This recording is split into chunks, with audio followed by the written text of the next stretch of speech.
What's up, guys? David Eisenhower here with Eisenhower Tree Care. Today I'm going to give you 5 hidden dangers of DIY tree cutting.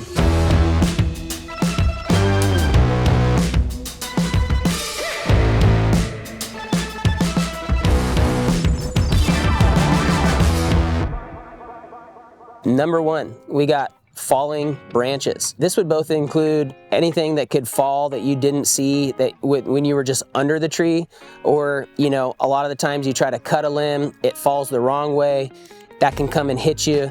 It can knock you off the ladder. That's what I'd say is number 1. Number 2 is direct cause of that. You'd have serious injury. See this all the time. People call us, oh, my husband got hurt doing this. Oh, got hurt doing that. Have a professional come out, because there is risk of serious injury or death if something happens that you didn't anticipate. Number 3 would be the risk of electrocution. There is a lot of electrical hazards involved in tree work. There's actually a whole sector dedicated to that, electrical tree workers that are trained to know how to deal with those situations. As tree professionals, we have an idea of what those dangers are beforehand, and so when we go onto a job site, that's one of the first things that we are looking for is any above head electrical hazards or below ground electrical hazards that could come into play when we're cutting a tree. Oftentimes when in an emergency situation, a tree can go down and take down a power line in a backyard. If there's a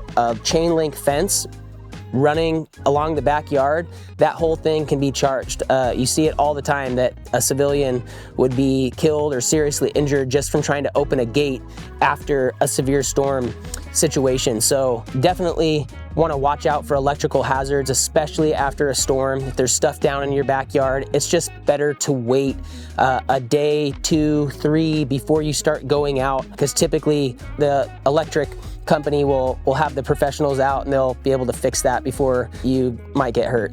Dude, seriously, bro, people get smoked. You go out in your backyard, dude, and you're like freaking toast. I'm serious. It's like, it's crazy.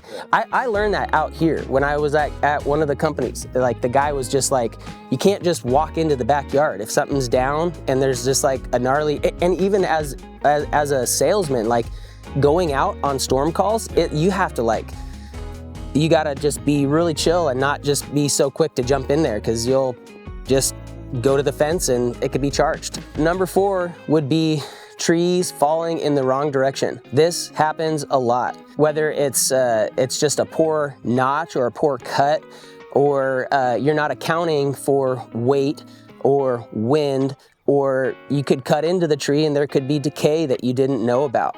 And so oftentimes what we'll do as professionals is use ropes. We use machines to help pull trees in the right direction, or manpower to try to make sure the tree goes in the right direction, or at least have a backup.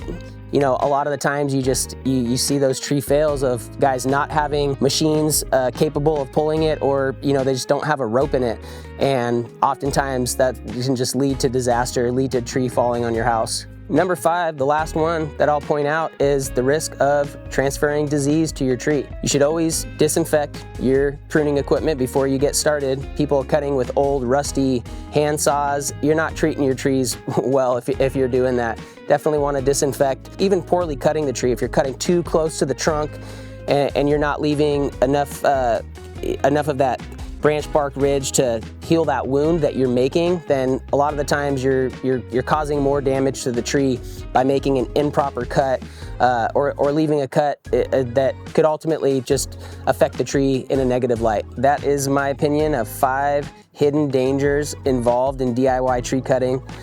I know we've all thought about it, and I'm sure a lot of us are capable of those small things, but really heed my warning, guys. If there's something you have any questions about, please call a tree professional. Get somebody to come out there. Typically estimates are free. You can get a whole consultation of your entire property from somebody at no cost to you. Highly recommend you getting your trees checked out, see the health of them, but also the safety of them. They add a lot of beauty to your property. We all love them, but Be smart about it. We really value keeping your property safe. Our families play outside. We enjoy these spaces and these areas, and we really want to keep them safe for years and decades to come. And with that said, if you are a Kansas City homeowner and you are needing a tree care professional to come and take a look at your trees, we'd love to do that for you. Please find the link in the description.